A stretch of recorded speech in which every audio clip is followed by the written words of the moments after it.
How many of you were afraid of darkness when you were growing up as a child? Berapa dari saudara yang takut akan kegelapan saat Anda tumbuh dewasa?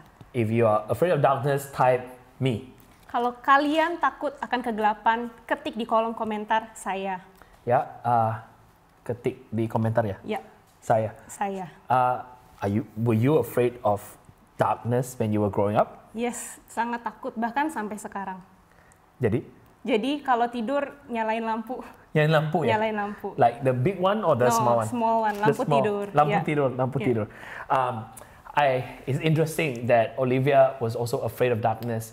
I was very, very afraid of darkness too when I was growing up. Super afraid, okay? Jadi pastor juga sangat-sangat takut akan kegelapan waktu dia masih kecil. I don't know why I was so fearful of kegelapan, you know? Ya. Pastor nggak tahu kenapa dia sangat takut akan kegelapan. It annoys me that I cannot control that fear. Sangat mengganggu sampai saya tidak bisa mengontrol ketakutan itu. So I used to have a watch that has a little light. Ya, jadi saya dulu punya jam tangan kecil yang ada lampunya. So if I feel like the darkness is too much, I will just turn on the little light. Jadi kalau saya ngerasa sangat takut sama kegelapannya, saya akan nyalain lampunya. Or I used to have a calculator, you know, the green color light calculator. Saya juga dulu punya kalkulator yang ada lampu warna hijau. I will use to tap the numbers out so that it creates light in the darkness. Jadi saya akan pencet-pencet angkanya supaya ada lampu keluar dari kalkulator tersebut. I honestly maybe feel that because I cannot see anything, that's why it was making me uncomfortable. Sejujurnya mungkin saya pikir saya takut karena saya nggak bisa melihat apapun. It was bad. Sangat parah. But that was only physical darkness. Namun itu hanyalah kegelapan fisik. But in real life, we also experience emotional darkness. Tapi di dalam kehidupan sehari-hari kita juga mengalami yang namanya kegelapan emosional. Or mental darkness. Atau kegelapan mental. What are they? Apakah arti dari kegelapan emosional dan Maybe mental itu? some internal turmoil on the inside of you. Gejolak internal yang ada terjadi dalam diri saudara. Maybe chaos in our mind. Mungkin kekacauan di pikiran. Confusion. Kebingungan. Frustration. Rasa frustrasi. Disappointment. Kekecewaan. Depression. Rasa depresi. Pain. Rasa sakit. Or formlessness. Atau kehampaan. And prolonged uncertainty. Dan ketidakpastian yang berkepanjangan. You know, this pandemic has caused some of these things to surface in a lot of people's life. Jadi masa pandemi ini sudah membuat hal-hal tersebut muncul di kehidupan orang-orang. Because people are just not sure what was going to happen next. Karena kita tidak tahu apa yang akan terjadi selanjutnya. I would love to consider that I'm quite a happy person. Jadi menurut saya adalah orang yang bahagia. Yeah, I'm quite positive as a person. Saya ada orang yang positif, outgoing, suka bergaul, and optimistic. Dan optimis. But there was a period in my life for 4 years. Tapi ada periode selama 4 tahun di hidup saya. I was in a lot of anxiety on the inside of me. Saya mengalami kecemasan di dalam diri saya. It was for a very long period of time. Dan berkepanjangan. Also because I was maybe stressed from work. Mungkin karena saya stres dari pekerjaan. So, which is pelayanan ya. My pekerjaan is also my pelayanan, betul, right? Pelayanan. So I cannot sleep at night. Jadi saya tidak bisa tidur waktu malam. And I have to take sleeping pills. Saya harus minum obat tidur. And that was a very dark time in my life. Itu adalah waktu yang sangat kelam buat saya. I know the pain of depression. Jadi saya tahu bagaimana rasanya mengalami depresi. You know, it is very torturous in the mind. Sangat menyiksa di pikiran. It is like a tunneling down a deep, dark, unending hole. Seperti terowongan menuju lubang yang gelap yang tak berujung. It's like you just keep going down and down and down. Seperti turun terus. Today I want to tell you I'm very thankful to God I have gotten out of it. Hari ini saya mau kasih tahu kepada saudara, saya berterima kasih kepada Tuhan, saya sudah keluar dari kegelapan tersebut. And it is more praiseworthy because it didn't happen because I took medication. Dan saya sangat mengucap syukur karena saya tidak keluar karena pengobatan. Or because of a self-help method that I read from somewhere else. Atau karena metode-metode self-help yang saya baca. I got healed because I got a touch from heaven. Saya sembuh karena jamahan surgawi. I got a touch from God. Saya dijamah oleh Tuhan. But I want to tell you that the healing was not instantaneous. Tapi peristiwa ini bukan peristiwa yang instan. It took a journey. It took some time before I was finally healed, but I knew that moment when God touched me, my healing took place. Membutuhkan waktu, perjalanan yang menyembuhkan saya. Do you know that darkness is not something? Apakah kalian tahu kalau kegelapan itu bukan sesuatu, It is not a present. bukan kehadiran. Yeah, it's actually the absence of light. Kegelapan adalah ketiadaan cahaya. So when there's no light, Jadi ketika tidak ada cahaya, there will be darkness. akan ada kegelapan. As we continue to hear what we want to share this Good Friday, Selagi kita akan melanjutkan khotbah ini untuk Jumat Agung, let us pray.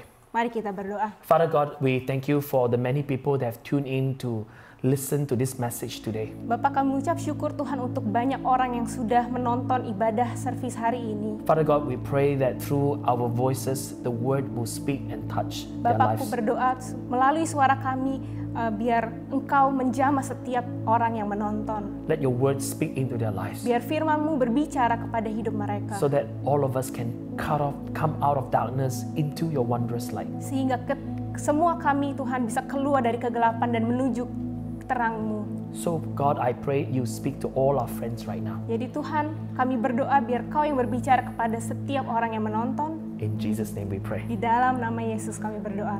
Amen. Amin. Amen. Darkness. Kegelapan. Darkness is something we are not comfortable with. Kegelapan adalah sesuatu yang tidak nyaman. Whether it is emotional, mental, physical, or spiritual. Baik itu kegelapan fisik, mental, ataupun roh. Yeah, the turmoil that was in me Kekacauan yang di dalam diri saya was lifted once the word of God entered my soul.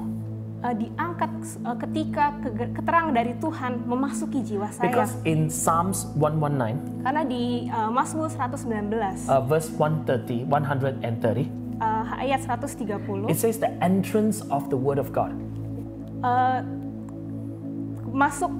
kemasukan dari firman Tuhan It gives understanding to the simple. memberikan pengertian, Alright, it gives light. memberikan terang. So if we are in darkness today, Jadi kalau kalian dalam kegelapan saat ini, we need light.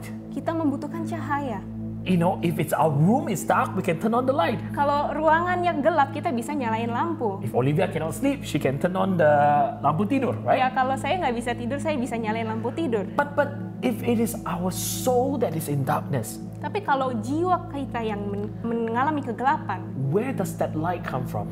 dari mana terang itu akan datang? I want to share with you that light is none other than the Word of God. Saya mau kasih tahu kepada saudara bahwa terang itu adalah firman In Tuhan. the Gospel of John, Di Yohanes alright, chapter 1 and verse 5, 1 ayat 5, the Bible says the light shines in the darkness, but the darkness has not understood it. dikatakan terang itu bercahaya di dalam kegelapan dan kegelapan itu tidak menguasainya. Now, this is a very powerful verse in the Bible, Jadi ini adalah ayat yang sangat powerful and I want us to understand this. dan saya ingin saudara mengerti It says ini. the light shines in the darkness, Di situ dikatakan kegelapan itu bercahaya, terang itu bercahaya di dalam kegelapan but the darkness has not understood it. dan kegelapan itu tidak menguasainya. Now, in Indonesian Bible, where Olivia just read, it says that because in English is understood, yeah, Ya, kalau di kita bahasa Inggris dikatakan kegelapan tidak dimengerti. yeah.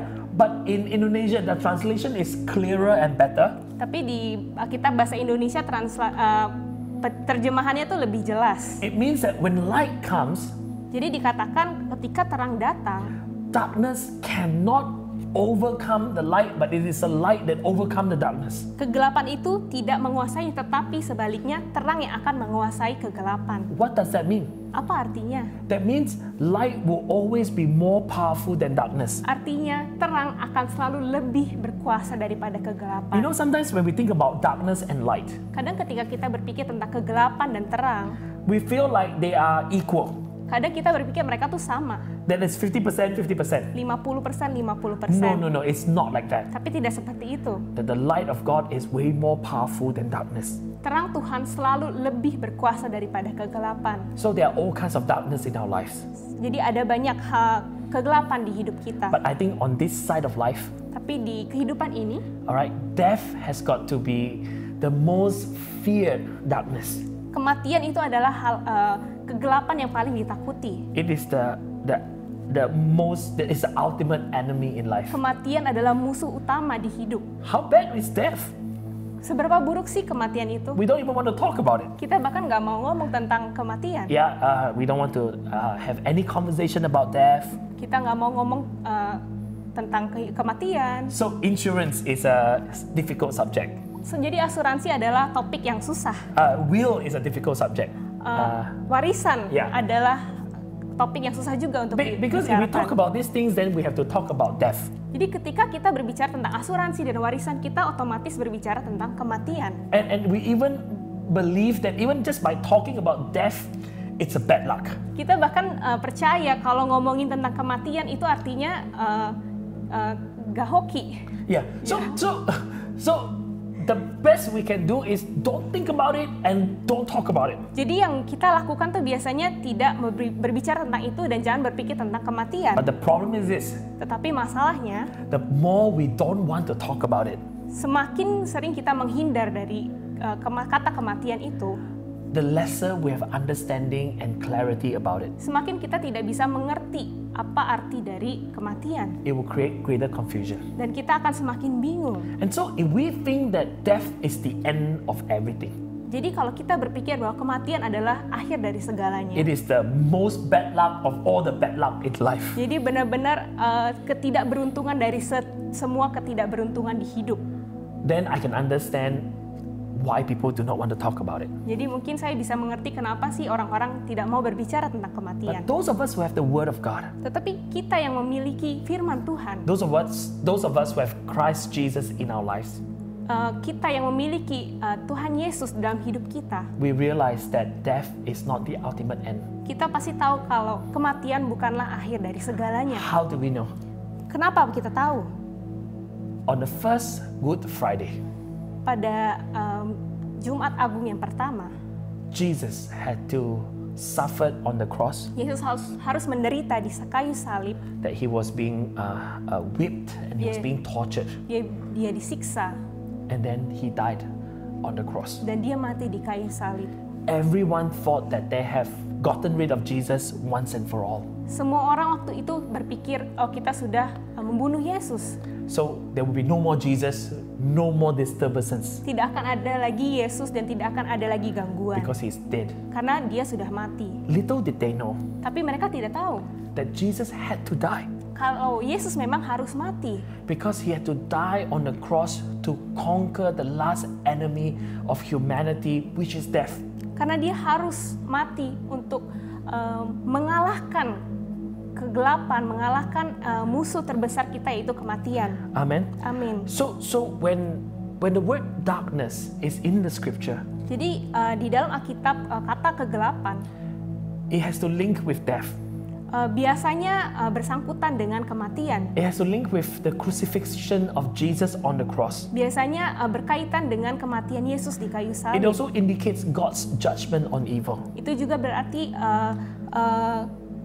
judgment, penghakiman Tuhan akan si jahat. Yeah. Yeah. So Christ's death on the cross. Jadi kematian Yesus di kayu salib is actually an invitation. Adalah sebuah undangan. Exhibits the opening of salvation to all. Undangan kepada semua orang akan keselamatan. Through the death of God's Son Jesus Christ. Melalui kematian Tuhan Yesus Putra Allah. But you might wonder. Tapi mungkin Anda berpikir, why did God has to die? Kenapa Tuhan harus mati? Why did Jesus has to conquer death? Kenapa Yesus harus mengalahkan kematian? Because it is not death that is the ultimate enemy, but it is the eternal separation from God the Father. Karena bukanlah kematian, musuh kita bukanlah kematian, tetapi pemisahan kekal daripada Allah. Caused by the sin in all of us. Yang diakibatkan dari dosa kita. All of us have sinned. Semua kita punya dosa. We cannot fix this sin problem. Kita tidak bisa memperbaiki dosa kita. No matter how hard we try. Seberapa kuat Anda mencoba. I'm not sure about you. Saya tidak tahu tentang Anda. But when I was growing up, tapi waktu saya tumbuh besar, I don't have to. Nobody has to teach me how to say a lie. Jadi nggak ada yang pernah ajarin saya cara untuk berbohong. Has your parents taught you how to say no, right? No, none of us. I would lie to my parents and blame my brother. Jadi saya akan berbohong kepada orang tua saya dan menyalahkan adik laki-laki saya. I will say he's the one that broke the TV or broke the thing in the Jadi house. saya bakal bilang dia tuh yang merusakin TV.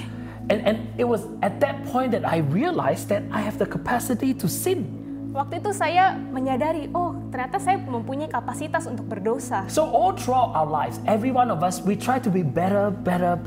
Jadi setiap hidup kita selalu mencoba untuk menjadi lebih baik lagi. So we promise, I will never do it again, I will never do it Jadi again. mungkin kita berjanji saya tidak akan melakukannya lagi. You know what happens next? Tapi apa yang terjadi selanjutnya? We do it again. Kita akan melakukannya lagi. We are separated from God because of this sin problem in our lives. Karena kita terpisah dari Tuhan karena dosa kita. But sometimes we think, but it is not a big sin. Tapi kadang kita berpikir, oh ini bukan dosa besar. It is not whether it is a big sin or a small sin. Tapi masalahnya bukan besar atau tidaknya dosa. It is the capacity to sin that is on the inside of us. Tetapi kapasitas untuk berdosa dalam diri kita. So Jesus had to die on the cross Jadi Yesus harus mati di kayu salib. so that the blood that he shed on the cross wash away our sin. Supaya darahnya menyucikan dosa kita. Because none of our effort will ever be good enough to reach God. Karena usaha kita tidak akan cukup untuk menjangkau Tuhan. 2 Corinthians chapter 5 and verse 21. 2 Korintus 5 ayat 21 dikatakan, God made him who had no sin to be sin for us so that in him we might become the righteousness of God. Dia yang tidak mengenal dosa telah dibuatnya menjadi dosa karena kita, supaya dalam dia kita dibenarkan oleh Allah. Amen. Amin. What a beautiful scripture. Sangat indah ayat ini. Because of Jesus, Karena Yesus, we can become the righteousness of God. kita boleh orang yang dibenarkan oleh Allah. So today, Jadi hari ini, when God look at us, ketika Tuhan memandang kita, he is not looking at the sinful us. dia tidak memandang kepada orang yang berdosa. He is looking at us through the cross of Jesus Christ. Dia melihat kita, memandang kita melalui salib Yesus. That the cross had paid the debt of our sin. Bahwa salib Yesus sudah membayar semua dosa-dosa kita. So that when God look at us through the cross, we are made right because of Jesus Christ. Jadi ketika Allah Bapa memandang kita, dia melihat salib Yesus dan kita sudah dibenarkan oleh Yesus. So today, Jadi hari ini, the choice is ours. pilihan ada di tangan kita. The decision is yours. Pilihan ada di tangan Anda. Do you want this light in your life? Apakah Anda mau terang ini untuk ada di hidup Anda? Do you want your sin to be washed away? Apakah Anda mau dosa-dosamu untuk dihapuskan? Do you want God to be in your life? Apakah Anda mau Tuhan untuk hadir di dalam hidup Anda? Before we end our message today, Sebelum kita mengakhiri pesan hari ini, I want you to look at the scripture in John chapter 3 and verse 16. saya ingin Anda melihat Alkitab Anda di Yohanes 3 ayat 16. And I want to read until verse 21 today. Dan saya akan baca sampai ayat 21 hari ini. Because we always only read verse 16. Karena kita hanya selalu baca sampai ayat 16 So aja. let's read, okay? Until the Oke, very mari end. kita baca. For God so loved the world that he gave his one and only Son, that whoever believes in him shall not perish, but have eternal life. Karena begitu besar kasih Allah akan dunia ini, sehingga ia telah mengaruniakan anaknya yang tunggal, supaya setiap orang yang percaya kepadanya tidak binasa, melainkan beroleh hidup yang kekal. So there's one condition here. Jadi ada satu kondisi di sini. You got to believe in Jesus. Anda harus percaya kepada Yesus. Then you will have eternal life. Baru Anda akan mendapatkan hidup yang kekal. That was the reason why God sent Jesus to us. Inilah alasan kenapa Allah mengirim Yesus Because untuk he kita. loves us. Karena Allah mengasihi kita. In verse 17 it says, For God did not send his Son into the world to condemn the world, but to save the world through him. Di ayat 17 dikatakan, sebab Allah mengutus anaknya ke dalam dunia, bukan untuk menghakimi dunia, melainkan untuk menyelamatkannya oleh dia. God did not send Jesus to condemn you. Jadi Tuhan tidak mengirimkan Yesus untuk menghakimi Anda. God did not send Jesus to condemn us, Allah tidak mengirimkan Yesus untuk menghakimi kita, but that we through Christ may be saved. melainkan untuk menyelamatkan kita oleh dia. Whoever believes in him is not condemned, but whoever does not believe stands condemned already, because they have not believed in the name of God's one and only Son. Barang siapa percaya kepadanya, ia tidak akan dihukum. Barang siapa tidak percaya, ia telah berada di bawah hukuman, sebab ia tidak percaya dalam nama anak tunggal Allah. Verse 19, this is the verdict.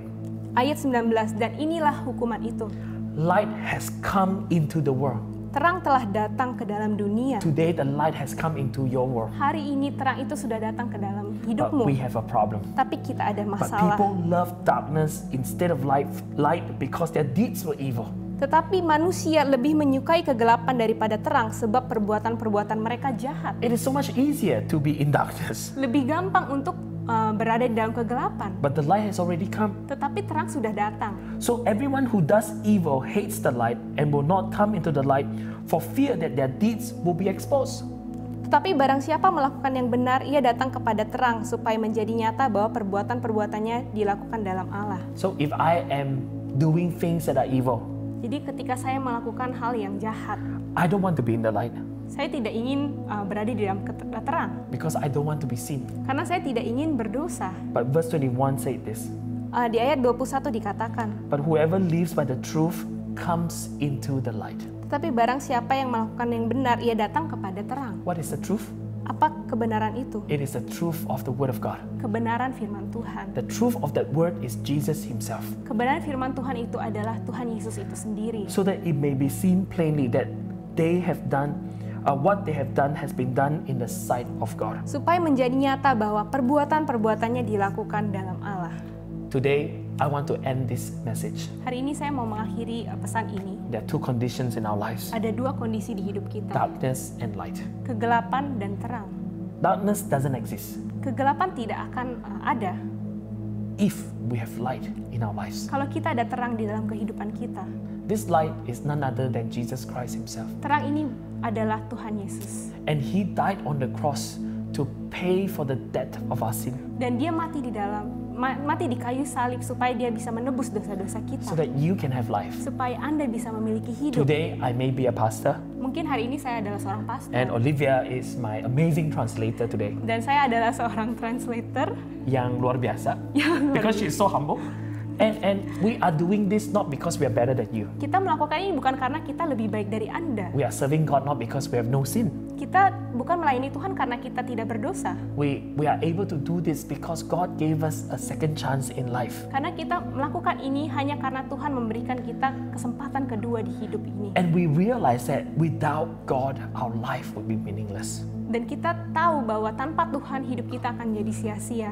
We will not know the eternal God who created us. Kita tidak akan mengenal Tuhan yang menciptakan kita. Our lives were different Hidup kita akan berbeda because of Jesus. karena Tuhan Yesus. Amen. Amin. Today, I want to invite you. Jadi hari ini saya mau mengundang saudara. If you have never invited Jesus Christ into your life, Kalau Anda belum pernah mengundang Yesus Kristus ke dalam hidupmu, you know, if your head has been pushing for a long time, you know, figuring out all this sin issue but no solution, mungkin Anda sudah berpikir sejak lama untuk keluar dari dosa tapi tidak ada solusi.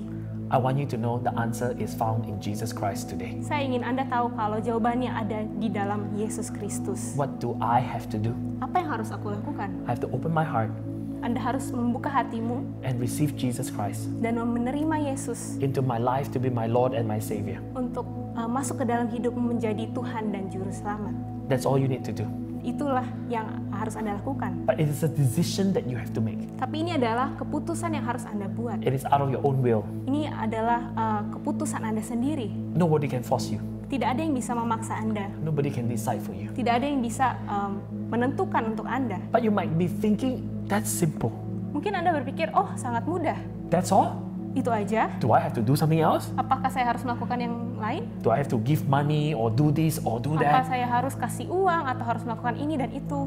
I want you to know it may be easy on our side, Mungkin kelihatannya mudah, but it was not easy on God's side. tapi tidak mudah di mata Tuhan. Because God has already sent Jesus Christ to pay for our price. Karena Tuhan telah mengirim Yesus Kristus untuk menebus dosa-dosa kita. Today you can have life because of Jesus. Hari ini engkau boleh menerima terang karena Tuhan Yesus. So today I pray, Jadi hari ini aku berdoa, if you want to receive Jesus Christ into your life, kalau kamu mau menerima Tuhan Yesus dalam hidupmu, I want you to open your heart saya mau Anda membuka hati and invite Jesus Christ into your life dan mengundang Yesus Kristus ke dalam hidupmu to be your Lord and your Savior. menjadi Tuhan dan Juru Selamat. I will pray for you in English, Saya akan berdoa dalam bahasa Inggris and then Olivia will pray for you in Bahasa dan Indonesia. saya akan menerjemahkan ke dalam bahasa Indonesia. Amen. Amen. Let me pray first. Father God, I thank you for all my friends listening to today's message. God, I pray right now, even as they open their hearts to receive Jesus as their Lord and Savior, Father God, I pray that as they admit that they are sinners, God, you wash away their sin, give them a new life this Good Friday, so that they will begin to understand the meaning of life and the joy of walking and serving Jesus all the days of their lives. In Jesus' name we pray. Amen. Amen. Ya. Bapak, aku berdoa Tuhan untuk setiap penonton di tempat ini Tuhan, biar Kau jamah hidupnya Tuhan. Kami mau undang mereka Tuhan untuk menerima Yesus sebagai Tuhan dan Juru Selamat. Amen. Supaya hidup mereka boleh diubahkan Tuhan, boleh diperbarui Tuhan, supaya mereka boleh berjalan dalam terang. Amen. Dan menerima hidup yang kekal. Terima kasih Tuhan, di dalam nama Yesus. Amin. Amin. Amin. Hai, terima kasih sudah tune in dan mendengarkan video sermon dari channel kami Collective Indonesian. Semoga hal ini menjadi berkat dalam kehidupan Anda dan membawa Anda semakin dekat dengan Tuhan dan hidup dalam panggilan Kristus. Kalau boleh mungkin sharing kepada teman-temanmu, keluargamu, kerabat Anda, dan semoga menjadi berkat juga dalam kehidupan mereka. Kalau saudara ingin membantu pelayanan kami secara dana, saudara dapat memberikannya dengan transfer bank ke account kolektif atau dengan memberikan secara online ke gift.collective.my, atau saudara bisa scan barcode yang ada di layar ini. Dan saya mengucapkan terima kasih banyak buat segala kemurahan hati saudara dan pemberian Anda. Tuhan Yesus memberkati.